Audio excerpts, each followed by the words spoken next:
Juillet 1853. Sur une île déserte du Pacifique, à 100 kilomètres de toute côte, un marin se fige. Il se fige devant ce qu'il vient de découvrir dans le sable, des empreintes de pieds nus. Elles sont fraîches. Or, sur cette île, officiellement, plus personne n'y vit depuis des années. 18 ans plus tôt, un navire a évacué les derniers habitants. Dans la tempête, on a oublié quelqu'un sur le rivage. Une femme. On avait promis de revenir la chercher. On n'est jamais revenu. Comment survit-on 18 ans seul au milieu de l'océan? Et surtout, dans quel état retrouve-t-on un être humain après 6000 nuits de silence? La réponse, je vous préviens, n'est pas celle que vous croyez. La réponse, elle commence par un sourire. Restez avec moi dans les murmures de l'histoire, car cette histoire est vraie. Nous sommes en juillet 1853, sur une plage de sable gris battue par le vent, quelque part au large de la Californie. Une île perdue à plus de 100 kilomètres de la côte, un caillou de 23 kilomètres de long, écrasée par la brume, peuplée par des phoques, des cormorans et des chiens sauvages. Un homme marche sur cette plage. Il s'appelle Carl Dittmann. C'est un marin, c'est un chasseur de loutres, c'est un homme rude qui a vu bien des choses dans sa vie. Mais ce qu'il voit ce matin-là, dans le sable humide, le fige sur place. Des empreintes de pas. Des empreintes de pieds nus. Petites, fines, récentes. Des empreintes humaines sur une île où, officiellement, plus personne n'y vit depuis des années. Dittmann s'accroupit. Il pose ses doigts dans l'empreinte, comme pour se convaincre qu'elle est bien réelle. Le vent souffle. Au loin, les vagues déferlent sur les rochers noirs, et une question monte en lui, une question qui va bouleverser sa vie et traverser les siècles jusqu'à nous. Qui peut bien vivre ici? Et surtout, depuis combien de temps? Pour répondre à cette question, il faut remonter le fil de l'histoire. Il faut remonter 18 ans en arrière. Il faut remonter jusqu'au jour de la tempête de l'année 1835. Le jour où une goélette surchargée a levé l'ancre en oubliant quelqu'un sur le rivage. Cette histoire est vraie. Elle est documentée, archivée, vérifiée. Et pourtant, elle dépasse tout ce que la fiction aurait osé inventer. Voici l'histoire de la femme oubliée de l'île de San Nicolas. Pour comprendre ce qui se passe, il faut d'abord que je vous emmène sur cette île. Fermez les yeux un instant. Imaginez. Nous sommes au large de la Californie, bien avant la ruée vers l'or, bien avant Hollywood, bien avant tout ce que ce nom évoque aujourd'hui.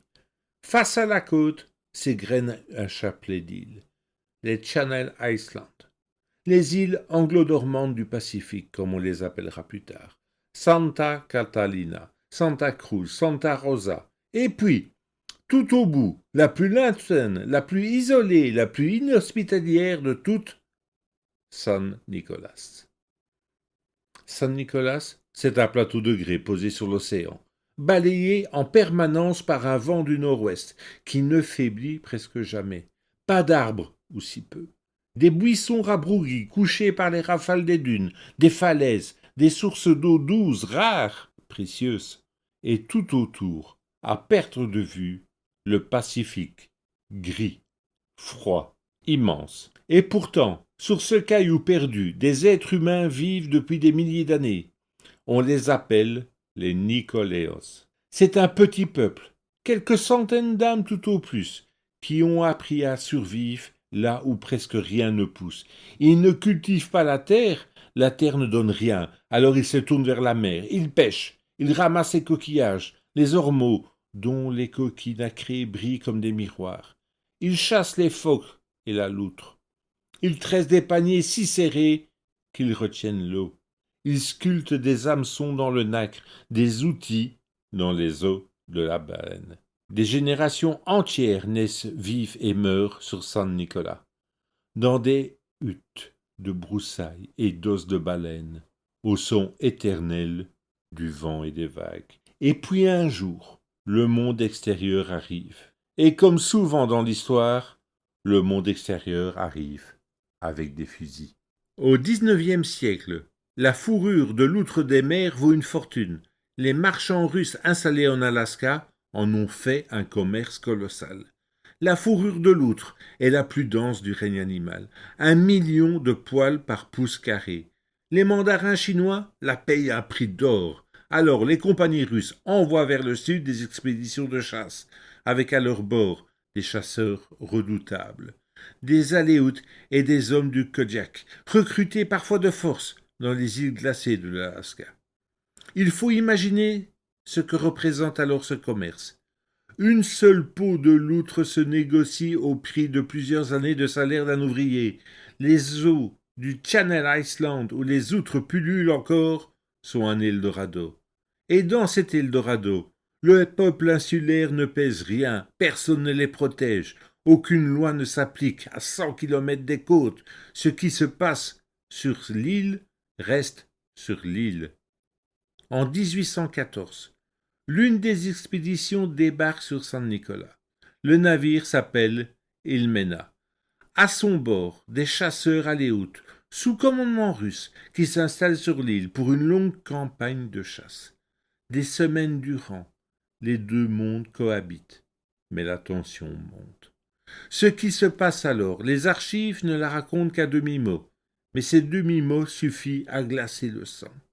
Un conflit éclate entre les chasseurs et les hommes de l'île. Une histoire de loup, peut-être? Ouais, sûrement une histoire de femme, plus probablement. Les chasseurs sont armés de fusils. Les Nikelos ont des armes d'os et de pierre. Ce n'est pas une bataille, c'est un massacre. Quand les chasseurs repartent, le peuple de San Nicolas est brisé. Les hommes adultes ont tous, ou quasiment tous, été tués. Il ne reste qu'une poignée de survivants, des femmes, des enfants, quelques vieillards. Une communauté qui comptait plus de 300 personnes n'en compte maintenant plus qu'une dizaine. Pendant 20 ans, ces survivants s'accrochent à leur île. Ils continuent de pêcher, de ramasser les coquillages, d'enterrer leurs morts. Mais ils sont trop peu. Le peuple de San Nicolas est en train de s'éteindre, lentement, dans l'indifférence générale, jusqu'à, sur le continent, quelqu'un décide de s'en mêler. Nous sommes maintenant en 1835. La Californie est mexicaine. Les missions franciscaines qui ont quadrillé les côtes pendant des décennies sont en train d'être démantelées. À Santa Barbara, les pères de la mission apprennent qu'il reste sur la lointaine San Nicolas une poignée d'Indiens isolés, sans prêtres, sans secours, sans avenir. La décision est prise.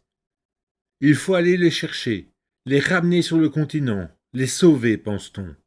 On affrète une goélette, et ici, l'histoire nous offre un de ces détails qui ne s'inventent pas. Le navire s'appelle le Port Esnada. En espagnol, cela signifie « c'est mieux que rien ». Retenez bien ce nom. C'est mieux que rien. Toute la suite de cette histoire tient dans ce nom-là. Le Port Esnada, commandé par le capitaine Charles Hubbard, met le cap sur San Nicolas, à la fin de l'année 1835. La traversée est rude, 100 kilomètres de haute mer dans une région où les tempêtes se lèvent en quelques heures. Le navire jette l'ancre au large de l'île, et les marins descendent sur terre. Ils trouvent les derniers Nicolanos, une vingtaine de personnes, peut-être moins, des femmes surtout, quelques enfants. On leur explique par geste, par interprète, qu'il faut partir, quitter l'île, quitter la terre de leurs ancêtres, les tombes de leurs morts, le seul monde qu'ils n'aient jamais connu. Que comprennent-ils exactement? Nul ne le sait. Mais ils obéissent. On rassemble quelques affaires, des paniers de peau. On embarque dans les canots. On franchit la barre de vagues. On hisse tout le monde à bord sur de la goélette. Et c'est là, à ce moment précis, que le destin bascule. Le vent se lève. Un de ces coups de vent brutaux du Pacifique qui transforment les mers en chaos. Le port Esnada, ancré près des côtes hérissées du récif, est en danger. Le capitaine Hubbard doit prendre une décision, et il doit la prendre vite. Et c'est à cet instant qu'une jeune femme à bord se met à crier. Elle cherche quelqu'un, elle compte les visages autour d'elle, et il en manque un, selon la version la plus répandue, celle que les témoins rapporteront plus tard. Il manque son enfant, son petit garçon, disent certains, resté à terre, oublié dans la précipitation de l'embarquement. Imaginez la scène, les ponts qui tanguent, les embruns, les cris des marins dans les cordages, et cette femme agrippée au bastringage, qui hurle dans une langue que personne ne comprend, qui tend les bras vers l'île, cette masse grise qui disparaît déjà dans les paquets de mer. Que fait-elle alors? Là encore, les versions divergent. Certains diront qu'elle a sauté par-dessus bord et qu'elle a nagé vers le rivage, dans une mer démontée au péril de sa vie. D'autres, plus prosaïques, diront qu'elle était simplement restée à terre, partie chercher l'enfant à l'intérieur de l'île, au moment du départ, et que le navire ne l'a pas attendu. Le capitaine Hubbard, lui, fait son calcul. La tempête force, le navire risque de se briser sur les récifs. Revenir en arrière, c'est mettre en danger tous les passagers. Alors il donne l'ordre que l'on devine. On reviendra la chercher, dit-il, plus tard, quand le temps le permettra. Le port Esnada s'éloigne, l'île rapetisse à l'horizon, puis disparaît, et on ne reviendra jamais. Pourquoi? Parce que le destin parfois s'acharne avec une ironie cruelle. Quelques semaines plus tard, le port Esnada fait naufrage à l'entrée de la baie de San Francisco. Le navire est perdu, et c'était, à l'époque, l'un des très rares bâtiments disponibles sur cette côte. Plus de bateaux, plus de sauvetage. Les autres navires ont mieux à faire que de risquer leur vie à une traversée vers un caillou perdu pour une seule indienne. Et puis le temps passe. Les survivants nicolénos débarquent sur le continent, meurent les uns après les autres, fauchés par la maladie des Européens, contre lesquels ils n'ont aucune défense. Bientôt, il ne reste plus personne pour réclamer, plus personne pour se souvenir. Sur ce continent, la femme de San Nicolas devient une rumeur, puis une légende, puis rien du tout. Mais sur l'île, elle est encore là. Arrêtons-nous un instant, posons les faits froidement, car ils sont vertigineux. Une femme seule, sur une île de 23 kilomètres sur 8, sans arbres, battue par les vents, à 100 kilomètres de toute terre habitée, pas un être humain à des journées de navigation, pas un navire, ou alors si rarement, personne à qui parler, personne pour la soigner si elle tombe malade, personne pour l'aider si elle se blesse, personne pour l'entendre crier. Pendant 18 ans, mesdames et messieurs, 6500 jours, 6500 nuits, Robinson Crusoe, le héros de Daniel Defoe, est resté 28 ans sur une île. Mais Robinson, lui, était un personnage de roman. Alexandre Selkirk, le marin écossais qui a inspiré justement Defoe, a tenu 4 ans et 4 mois. La femme de San Nicolas, elle, a tenu 18 ans. Et elle n'est pas un personnage de roman. C'est la partie peut-être la plus sombre de cette histoire. Et l'enfant, me direz-vous, l'enfant pour lequel elle était restée. Quand on la retrouvera 18 ans plus tard, elle sera seule. Aucune trace d'un enfant. Elle tentera d'expliquer par gestes ce qui s'est passé. Les témoins comprendront ou croiront comprendre que l'enfant est mort peu après le départ du navire, tué peut-être par ces chiens sauvages qui rôdaient sur l'île. Et si c'est vrai, alors mesurez l'abîme. Cette femme est restée ou a sauté pour sauver son enfant, et elle l'a perdu quand même. Et il lui a fallu ensuite survivre 18 ans avec ça. Comment survit-on à une chose pareille? Oui, c'est là la question. Comment survivre à ça? Nous ne le saurons jamais vraiment entièrement, car elle n'a jamais pu nous le raconter avec des mots que nous comprenions. Mais nous savons, par les traces qu'elle a laissées, comment elle a vécu. et ces traces racontent quelque chose de stupéfiant. Non, pas une lente agonie, mais une vie, une vraie vie, organisée, ingénieuse, presque domestique. Elle se construit des abris, plusieurs, selon les saisons et les vents. La plus célèbre, celui que les marins découvriront, est une hutte dont l'armature est faite d'os de baleine. Des côtes de baleine plantées dans le sol, courbées les uns vers les autres, recouverts de broussailles et de peaux. Une cathédrale d'os face au Pacifique. Elle découvre aussi, ou réutilise des grottes. Sur la côte, des cavités creusées dans le grès, où elle s'abrite quand les tempêtes la rendent leur hutte inutilisable. En 2012, 160 ans plus tard, un archéologue de l'US Navy, Steve Schwartz, après 20 ans de recherche, mettra au jour sur l'île une grotte ensablée, correspondant aux descriptions anciennes, la grotte de la femme perdue, comme l'appelaient les vieilles cartes. Elle mange, et elle mange correctement, des ormeaux, des moules, des racines, des œufs d'oiseaux de mer, des phoques, dont elle fait sécher la graisse et la viande. Elle pêche avec des hameçons qu'elle taille elle-même dans le nacre des coquillages. Elle confectionne des récipients, des couteaux, des aiguilles d'os. Quand on retrouvera son campement, on découvrira des paniers tressés d'une finesse remarquable, des cordages, des outils, tout un atelier de survie, patiemment perfectionné, année après année. Et puis, il y a les robes. De toutes les images que nous a laissées cette histoire, c'est peut-être la plus poignante. Au fil des années, la femme de San Nicolas a confectionné un vêtement. Pas un haillon, pas une peau jetée sur les épaules, non, une robe faite de peau de cormoran, cousue, assemblée, avec des tendons, les plumes tournées vers l'extérieur, des centaines de petites peaux d'oiseaux aux reflets vert sombre, assemblées une à une avec une aiguille d'os à la lueur d'un feu de broussailles. Quand elle bougera plus tard devant les témoins, la robe luira comme de la soie.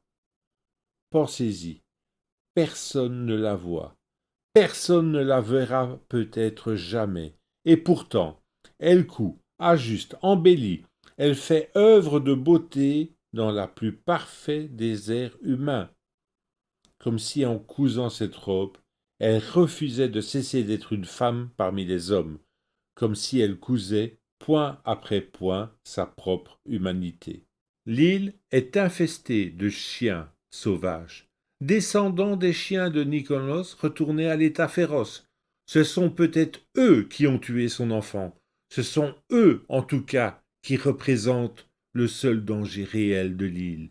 Et elle, que fait-elle?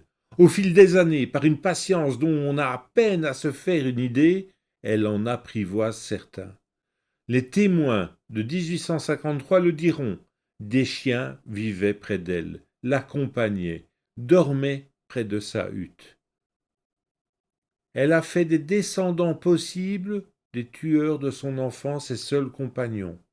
Parce qu'il fallait bien aimer quelque chose, parce que 18 ans de silence absolu sans abattement de cœur ami, aucun être humain ne peut le traverser. Voilà comment elle vit. Les saisons tournent, les baleines passent au large, chaque hiver, crachant leur panache de vapeur.